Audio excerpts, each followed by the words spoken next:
Honey, I Shrunk the Kids again. Obsidian Entertainment is back with a new adventure.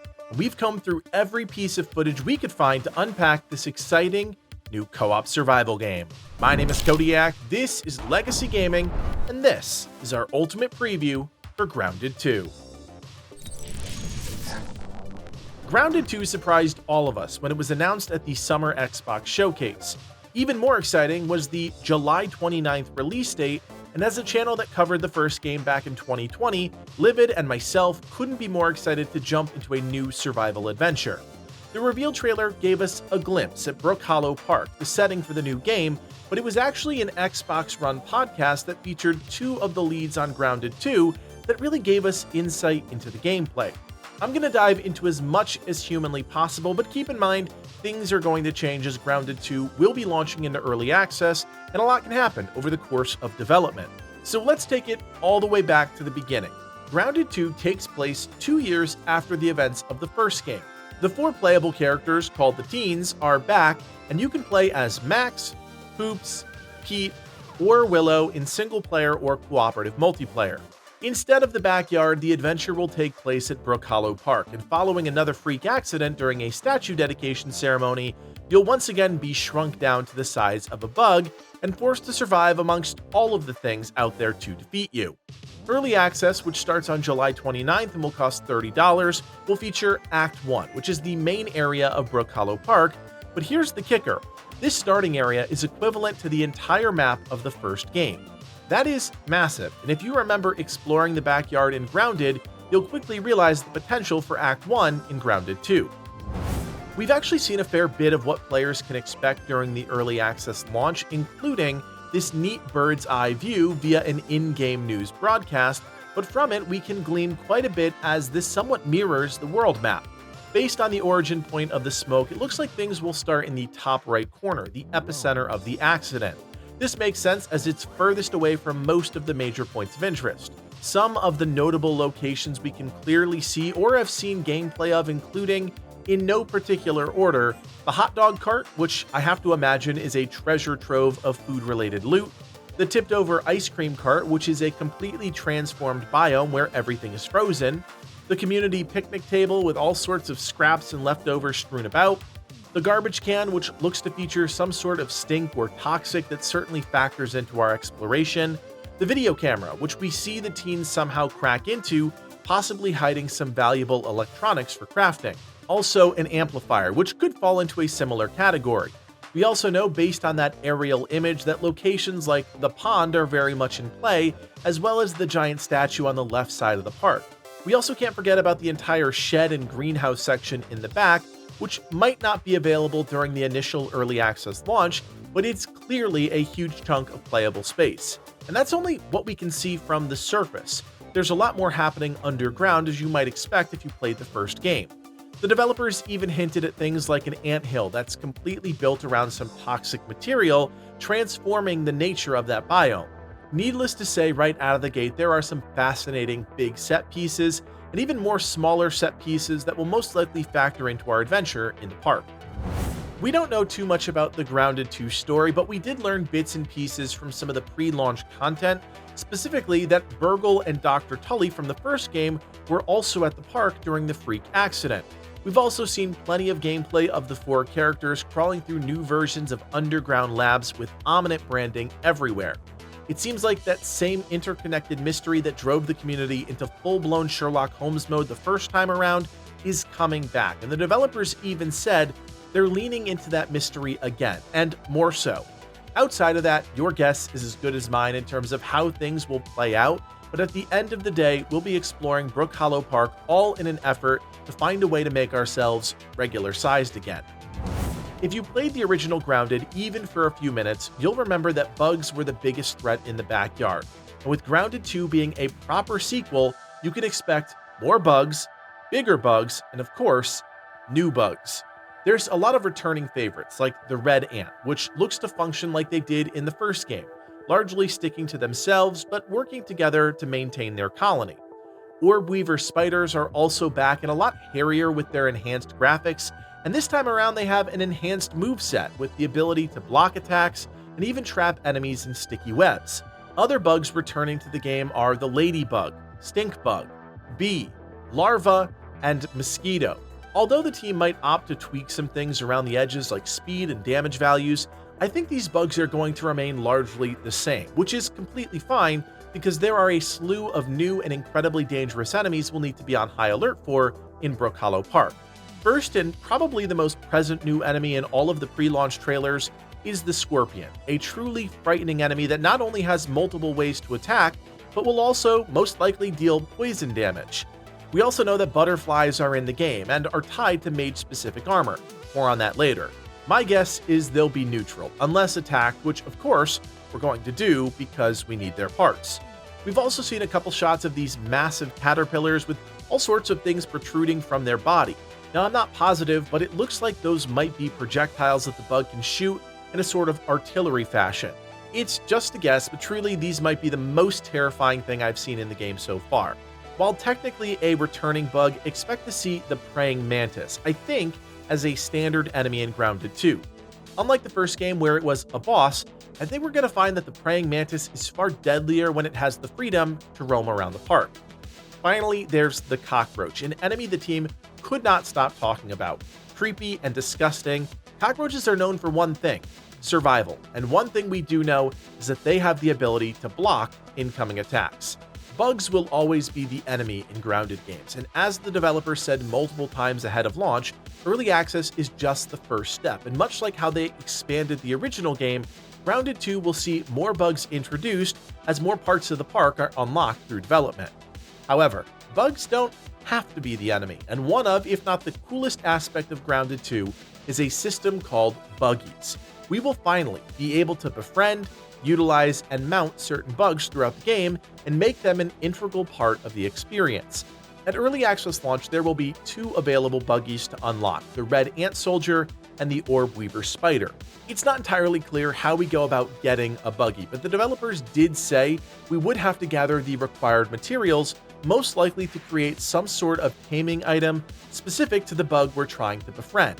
The red soldier ant is the perfect first Buggy because it brings loads of gameplay flexibility. Of course, you can ride the ant, which makes traversal faster and a bit easier, but the red soldier ant does a whole lot more.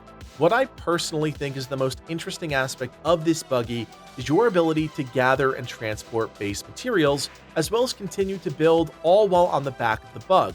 The ant even has an inventory separate from your character, which means it's an absolute workhorse and should drastically improve your early game efficiency, especially when it comes to gathering resources and building a base. Not only that, but the red soldier ant also has the ability to recruit 2 red worker ants, which will work alongside you, presumably to gather and transport materials. The specifics aren't clear yet, but sign me up for autonomous worker bugs that help me gather resources in a very hostile environment.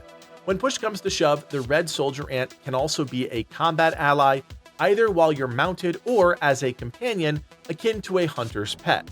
While not the strongest Buggy out there, it's certainly better to fight with a friend, even if that friend happens to have pincers. I love everything about this system and think it's going to be one of the major selling points of Grounded 2. The team is really taking this to heart, and as the most requested feature from the first game, not only are they introducing what the players have been asking for, they're really thinking about the quality of life aspects of having bugs as companions, and while there will only be 2 available at early access launch, more will come, without question, but the developers want to make sure they are closely aligned with community feedback, specifically on this part of the game. The second Buggy, which the team admitted will take extensive time in early access to unlock, is the Orbweaver spider, which all Grounded fans should be familiar with. However, as allies, they provide a huge boost in 2 ways: mobility and offensive capabilities. Orbweavers can't help you gather and build, but they can quickly transport you across the park with their increased speed, and can even move across special web walkways which give you access to new areas of the world. On top of that, they can dish out a ton of damage, and with powerful new bugs in the park, it seems like we're going to need it. They also bring some utility to the table. First is the ability to screen, stunning and possibly terrifying lesser bugs. Second is the ability to immobilize enemies with a ranged web attack. Both give the player powerful combat capabilities, turning a once deadly enemy into a powerful new ally.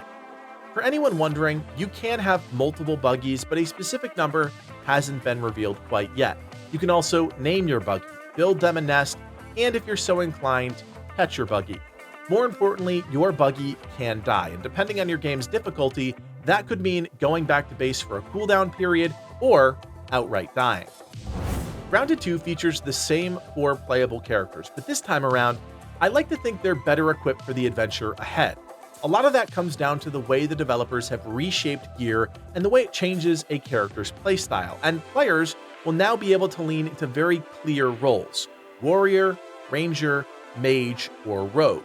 This is all enabled by the weapons and armor that you equip, and the developers revealed there will be 10 new armor types in the game at early access launch, on top of some returning equipment that we caught a glimpse of during the trailers.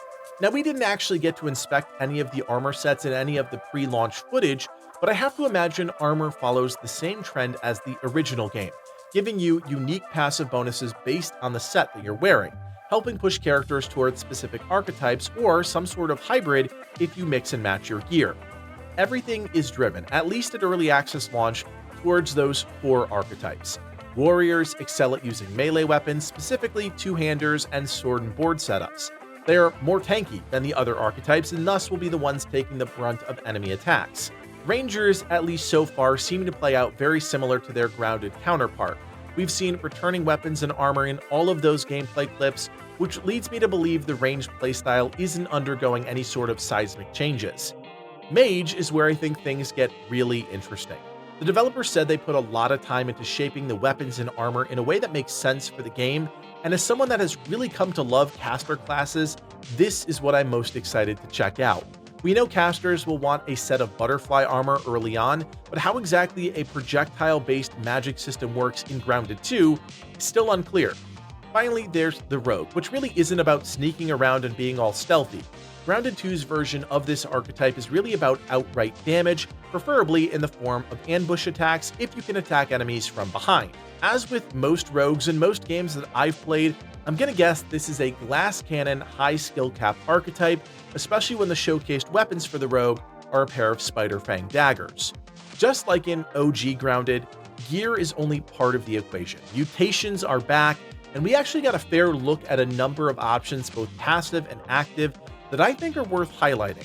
While it's not clear how you'll unlock mutations, we can see that you'll upgrade them in a very similar way as the first game, performing specific tasks associated with each mutation, making it more potent with each new tier. Fighting styles add passive bonuses to your character, and while not confirmed, I think you can only have one active at any given time, pushing you towards those archetypes. Sharpshooter gives your charged shots the ability to crit. Javelineer increases the damage of spears when thrown and grants the counterpokes technique the ability to reflect damage. Assassin increases the crit damage with daggers and sickles. Blade Master gives your melee attacks the ability to knock enemies off balance and lower the damage enemies deal. And Whittle Wizard makes your sizzle burn brighter. Not entirely sure what that means, but it also makes frozen enemies shatter spectacularly. Then there's the combat abilities category, and these are a different set of mutations that are all tied directly to offensive or defensive capabilities. Pheromone Shot imbues your perfect shots with seething rage. Guard Dog increases the damage you deal to creatures during defense events, something that absolutely piqued my interest, but outside of this shot of a base turret, we know nothing about this system. Frenzy increases your damage with melee weapons, regenerates health while enraged, and reduces the perfect block timing. Ambush, I think, guarantees a yoked blow or critical hit, and Parry Master gives you an extreme advantage when blocking attacks. Exploration is another category with just 2 mutations in it. Natural Explorer increases your movement speed, and Trapper Peeper increases your critical hit chance. Obviously, we don't know everything about mutations at this point, specifically how to obtain them or all of the options, but they're going to play a huge part in shaping our playstyle. We can also see within the UI that you can quickly toggle between different loadouts, which will be helpful as you change around gear based on new items and what you're looking to do in the world. So far, we've got a pretty good look at what Grounded 2 is all about, but there are still a few things that are unknown, specifically around the survival aspects of the game. We know that hunger and thirst are returning thanks to a number of shots that include the UI, which is great because this is a survival game after all. We also know that health and stamina are a thing, pretty much expected, but I have to say it out loud to cover our bases.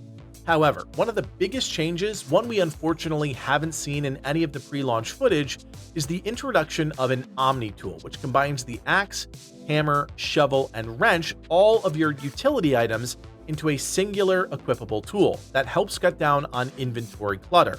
I personally love this change and think it fits the more player-friendly approach to the game that Obsidian established with the first Grounded. What we still haven't seen ahead of launch are much of those survival elements in action, specifically gathering, crafting, and building.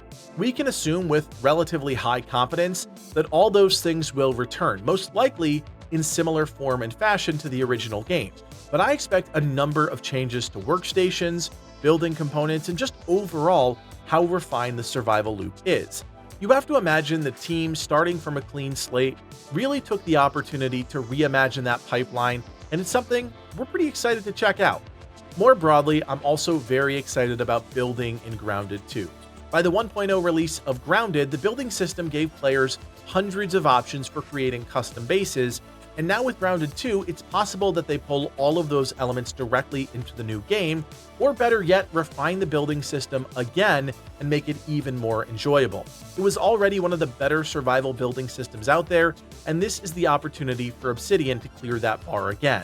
We've seen glimpses of builds in the trailers, and while all impressive, it's never someone actually building something, so from a gameplay perspective, things are relatively a mystery, but as far as I can see, players will have more options than ever before to create bases in Grounded 2. So there you have it. Grounded 2 arrives on July 29th, and you better believe Legacy Gaming will have a number of videos coming out at launch, including a full review of early access and, of course, plenty of guides. Be sure to drop us a comment down below if you're excited about the game, and as always, do me a solid, hit that thumbs up and consider subscribing so you never miss a thing. My name is Codiak, and from everyone here at Legacy Gaming, thanks for watching, and play on.